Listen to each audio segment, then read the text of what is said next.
Good morning বন্ধুরা, তোমরা সবাই কেমন আছো? আশা করছি তোমরা সবাই ভালো আছো। তো আমিও ভালো আছি। আবার একটা নতুন ভিডিও নিয়ে আমি চলে আসলাম বন্ধুরা। তোমরা যে যেখান থেকে আমার ভিডিওটি দেখছো, আশা করছি তোমাদের ভালো লাগবে। তো তোমাদের সবাইকে শ্যামলী ব্লগে স্বাগত। তো বন্ধুরা দেখো, ভিডিওটা শুরু করলাম সকাল থেকে। তো দেখো, সকালবেলা আশি বেশি সব কাজ হয়ে গেছে, একদম চায়ের সাথে দিনটা শুরু করলাম। তো দেখো, একটু চা করে নিয়েছি, আদা দিয়ে লিকার চা। তো এখন একটু চা বিস্কুট খেয়ে নিব, নিয়ে তারপর একদম দিনের শুরু মানে দিনটা শুরু করলাম কাজ দিয়ে। তো ওদিকে তো সকালে বেশ কিছু কাজ করে নিয়েছি, সেগুলো তো বাসি কাজ তোমাদের সাথে শেয়ার করিনি। যেমন ঘর ঝাড় দেওয়া, উঠোন ঝাড় দেওয়া, ঘরটারগুলো মুছে টুছে নিয়েছি, তারপর রান্নাঘর মুছে নিয়েছি, বাইরের দুয়ারে জল দিয়ে মুছে নিয়েছি। ওগুলা সব করে কিছু কাচাকাচি করে মেলে দিয়ে আসছি, দিয়ে ফ্রেশ হয়ে নিয়ে তারপর চা করে চা খেলাম সবাই মিলে। তারপরে তোমাদের সাথে যে ঘরের কাজ থেকে দিনটা শুরু করলাম। তো বন্ধুরা, সকাল 6টা থেকে 12টার মধ্যে স্টেপ বাই স্টেপ আমি গরমের মধ্যে কীভাবে কাজগুলো করে থাকি সেটাই আমি তোমাদের সাথে শেয়ার করছি আজকে। তো এরকম তো প্রতিদিনই করতে হয়। তো এটা নতুন কিছু না। তাও আজকে একটু ভালো করে তোমাদের দেখাচ্ছি, এক এক দিন এক এক পার্ট তুলে ধরি। তো দেখো, এখন ঘরে সমস্ত কিছু কাজই করতে হবে।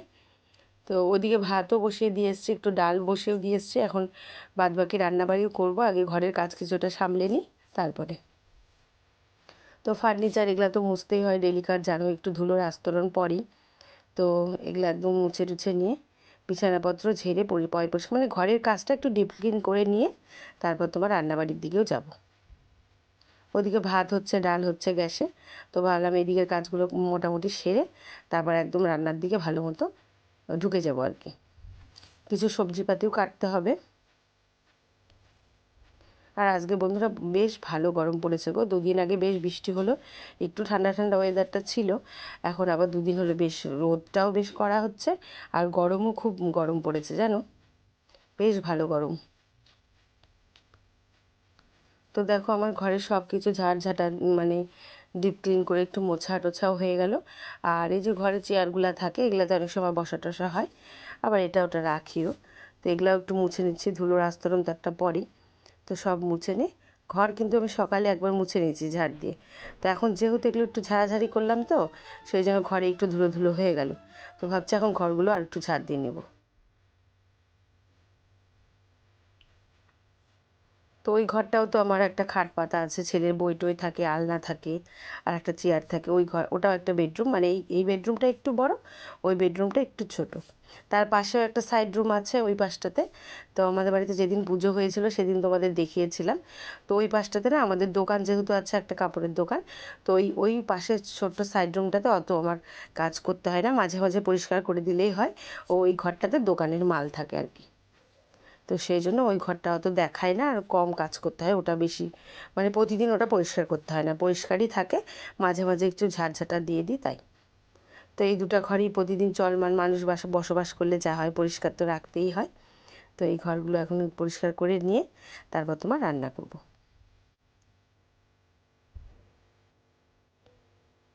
সকাল থেকে কি গরম বন্ধুরা, দুদিন আগে তো বৃষ্টি টিষ্টি হলো, আর আজকে বেশ ভালোই গরম। তো দেখলাই ঘরের কাজগুলো করলাম, আর এদিকে রান্নাবাড়িও এখন বসিয়ে দিয়েছি, রান্নাও করবো। আর একটু সবজিও কাটতে হবে। ওদিকে সকালে অনেকগুলো কেটে দিয়েছে, ওগুলো সব মিলে দিয়ে এসছি। এখন একটু উল্টে পাল্টে দিয়ে আসি, আর একটু কাজ করতে থাকি। তোমরা দেখতে থাকো, চলো। তারপর বন্ধুরা দেখো, এখানে পুজোর বাসন টাসন সব মেজে রাখা হয়েছে। মন্দির টন্দির মোছা হয়ে গেছে, ফুল তোলাও হয়ে গেছে, ফুল হাজবেন্ড তুলেছে, মন্দিরটাও ফ্রেশ হয়ে মুছে নিয়েছে, আর বাসনগুলো আমি মেজে রেখেছি। তো পূজা টুজা এখন হয়নি, পুজো তো করতে হবে, দেরি আছে। তো আগে রান্না টান্না আগে সেরে নিই, তারপরে করব। তো এইদিকে দেখো, কতগুলো সকালে সব কেচে এগুলো কিন্তু মেলে দিয়েছি। এগুলো প্রায় শুকিয়েই গেছে, কিন্তু একটু উল্টে দিলে না তাড়াতাড়ি একটু শুকিয়ে যাবে। তো একটু ওলট পালট করে দিচ্ছি আর কি। ওটা একটা লেপের কভার ছিল, এটাও কেচে দিয়েছি, মানে শাড়ি দিয়ে বানানো।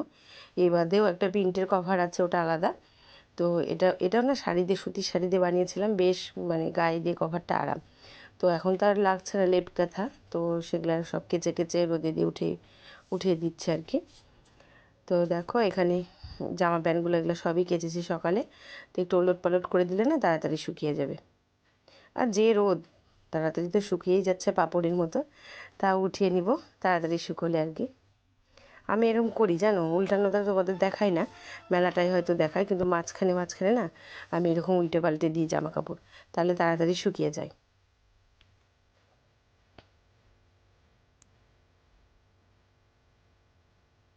আর এই দেখো একটা বৃন্দাবনী গাছ বন্ধুরা, এটা সাদা বৃন্দাবনী, অনেকে তোমরা বলো, এটা কি যেন বলে, আর একটা নাম আছে, খুব সুন্দর, নয়নতারা, হ্যাঁ নয়নতারা বলে অনেকে।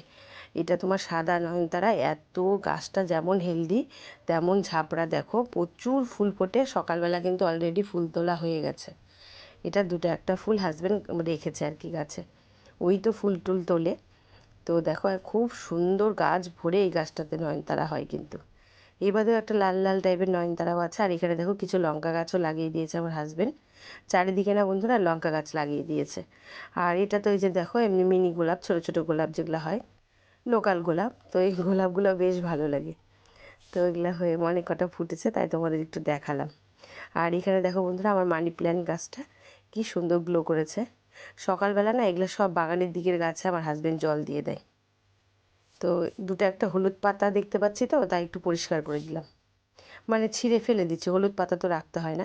আর গাছটা কিন্তু খুব হেলদি আর সুন্দর হয়েছে দেখো। তো এখানেই একটা টবে আমি রাখি। বন্ধুরা ওদিকে জামা কাপড় সব উল্টে পাল্টে দিয়ে আসলাম, এখন তোমার সবজিটা কেটে নিয়ে রান্না করি। সকালে একরকম করে দিয়েছে, ওরা খেয়ে নিল। এখন দুপুরে একটু মাছের ঝোল, বাবা দেখা আছে যে শীতের দিকটা মুখে মুখে লাগছে, সবজিটা কেটে তারপরে তারপর দেখো বন্ধুরা এখন একটু সবজি টবজি কেটে নিই। ওদিকে কিন্তু ভাতটা আমার নেমে গেছে, ডালটাও সেদ্ধ হয়ে গেছে, এখন শুধু ফোড়ন দিব। আর তোমার হচ্ছে এদিকে দেখো লঙ্কা টঙ্কাগুলো না বোটা ছাড়িয়ে, এই যে ছোট্ট ইয়েটা দেখতে পাচ্ছ কৌটা টাইপের, এর মধ্যে যদি এই বক্সটার মধ্যে যদি রেখে দিই ফ্রিজে, তাহলে খুব সুন্দর থাকে লঙ্কাগুলো, অনেক দিন তরতাজা থাকে, আর মানে বেশ ভালো থাকে, ফ্রেশ থাকে। সেই জন্য এর মধ্যে, এই ডাব্বাটার মধ্যে যখনই লঙ্কা আনে ছাড়িয়ে পরিষ্কার করে রেখে দিই। তো এখন আলু পটল দিয়ে মাছের ঝোল করব। কচুরলতিটা দেখতে পাচ্ছ, কচুরলতিটা করবো না আজকে আর, এটা ফ্রিজেই রেখে দেবো। আর এই দেখো এখানে মসুর ডালটা সম্বারা দিয়ে নিলাম। আর একটু সজনে ডাঁটা, এখন তো প্রায় মানে মোটা মোটা হয়ে গেছে সব গাছের সজনাই, কিন্তু কি বলতো একটু সর্ষে পোস্ত দিয়ে বেটে যদি মানে সজনে ডাঁটার চচ্চড়ি করা যায়, খেতে কিন্তু খুব ভালো লাগে। তো এইভাবেই চচ্চড়িটা করে নিব। একটু সর্ষে পোস্ত বেটে এই যে চচ্চড়িটা করছি। আমি তো পাটাতে শিলনোড়াতেই মশলা করি। আর যখন বেশি মশলা টশলার ব্যাপার থাকে, মাংস টাংস করলে বেশি মশলা লাগে, তখন আর পাটাতে করতে ইচ্ছা করে না, তখন মিক্সচার মেশিন ইউজ করি। সব সময় মিক্সচার মেশিনও আমার ভালো লাগে না, পাটার মশলা দেখবো একটু টেস্ট আলাদা হয় তরি তরকারি, তাই না? খেতে কিন্তু খুব ভালো হয়। তো দেখো এইভাবে সজনে ডাঁটার চচ্চড়িটা করে নিচ্ছি। তো এই চচ্চড়িটা হয়ে গেছে, নামানোর আগে একটু কিন্তু চিনি দিয়েছি, খেতে খুব ভালো হয়েছিল বন্ধুরা। এইরকম চচ্চড়ি কিন্তু খুবই ভালো লাগে, মোটা মোটা ডাঁটার এইভাবে সর্ষে পোস্ত দিয়ে চচ্চড়ি করলে খুব ভালো লাগে। আর এদিকে দেখো কাতলা মাছ এনেছে, তো এই মাছটা এখন বেশ ভালো করে ভেজে আলু পটল দিয়ে ঝোল করব। মাছটাও খুব টেস্টি ছিল বন্ধুরা, ঝোলটাও খুব ভালো হয়েছিল। তো তোমাদের সাথে অল্প করে একটু শেয়ার করছি। তো দেখো হাজার গরম পড়ুক আর যাই পড়ুক, আমাদের মহিলাদের প্রত্যেকটা গৃহবধূদের স্টেপ বাই স্টেপ বুদ্ধিমতো যদি কাজ না করা যায় সকাল থেকে, তাহলে কিন্তু একদম মাথার ঘাম পায়ে পড়তে থাকবে সারাদিন ধরে, তাই না? সেই জন্য স্টেপ বাই স্টেপ কিন্তু আমাদের কাজ মিলিয়ে ভাবনা চিন্তা করে ফটাফট করে নিতে হয়। তো ওদিকে সমস্ত কাজ সেরে নিয়েছি, কাচা ধোয়া বাড়িঘর পয় পরিষ্কারের কাজ সবই হয়ে গেছে। তো এখন রান্নাটা করলেই, স্নান করে পুজো দিলেই আমার হয়ে যাবে। তো দেখো মাছটাও ভেজে নিলাম, এখন আলু পটলটা মশলা দিয়ে কষিয়ে নিচ্ছি। এখানে একটু আদা জিরা লঙ্কা বাটা দিয়েছি, একটু ধনের গুঁড়ো জিরের গুঁড়ো দিয়েছি, এতো দিয়ে মশলা দিয়ে একদম কষিয়ে নিচ্ছি ঝোলটা, মানে সবজিটা। আর মাছটাও দেখো বেশ, আমরা তো মাছ কড়া করে ভেজেই খাই, হালকা মাছ ভাজা কেউ খেতে পারে না আমাদের, যেই মাছই আসুক মানে একটু কড়া করে ভেজে মানে ঝোলে দিই, নাহলে কেউ খেতে চায় না। তো দেখো বন্ধুরা ঝোলটাও ফুটছে, এই ঝোলটা আমার হয়ে গেছে, এখন কড়াই থেকে নামিয়ে নিব। তারপর বন্ধুরা দেখো আমার সমস্ত কাজ হয়ে গেছে একদম, তোমার গ্যাস ট্যাস মুছিয়ে, কলপারে অনেক বাসন বাসন জমেছিল, সেগুলো সব বাসন মেজে একদম স্নান করে আসলাম শ্যাম্পু করে। আমি 2 দিন 3 দিন পর পর একটু শ্যাম্পু করি, নাহলে ভালো লাগে না আমার, গরমে না একদম বিচ্ছিরি লাগে। তো একদম শ্যাম্পু করে স্নান করে আসলাম, এখন একটু সিঁদুর পরে নেব, নিয়ে পুজো দিতে যাব। তো ভিডিওটা প্রায় বন্ধুরা শেষের দিকেই, তো তোমরা আশা করব তোমরা ফুল ওয়াচ করেই দেখবে। আজকে আর লিকুইড সিঁদুর পরলাম না, গুঁড়ো সিঁদুরটাই পরলাম। সব সময় তো লিকুইড সিঁদুর পরি, তো মাঝে মাঝে না শ্যাম্পু করলে আমি এই গুঁড়ো সিঁদুরটাও দিই। এটা ঠাকুর টুকুরের সিঁদুর আছে, তো মানে দুর্গা মার দশমীর সময় ধরো ওই পায়ে টায়ে ছোঁয়াতে যায়, সেই সিঁদুরটা। এটা 12 মাস পরা ভালো, যদিও বা লিকুইড সিঁদুরের মধ্যেও মেশানো আছে আমার। তো এখন হয়ে গেল, এখন চুলটাও একটু শুকাতে হবে। তো এখন যাবো একটু পুজোটা করে তারপর খাওয়া দাওয়া করবো। তো ভিডিওটা প্রায় শেষের দিকে বন্ধুরা, আর একটু আছে, তোমরা দেখে নাও। তো দেখো হাজবেন্ড কত ফুল তুলে রেখেছে, এখানে সাদা জবা, ছোট টগর, তারপর হচ্ছে নয়নতারা, নীলকণ্ঠ, পঞ্চমুখী জবা, এদিকে সিঙ্গিল জবা, চন্দন জবা, সব রকমের, কিন্তু এগুলো সব আমার গাছেরই ফুল। নিচে কিন্তু করবী ফুলও আছে, ওটা আর দেখানো হয়নি। তো বন্ধুরা এখন পুজোটা করব, তো সম্পূর্ণটা আর দেখাইনি, এখানেই ভিডিওটা শেষ করছি। টাটা।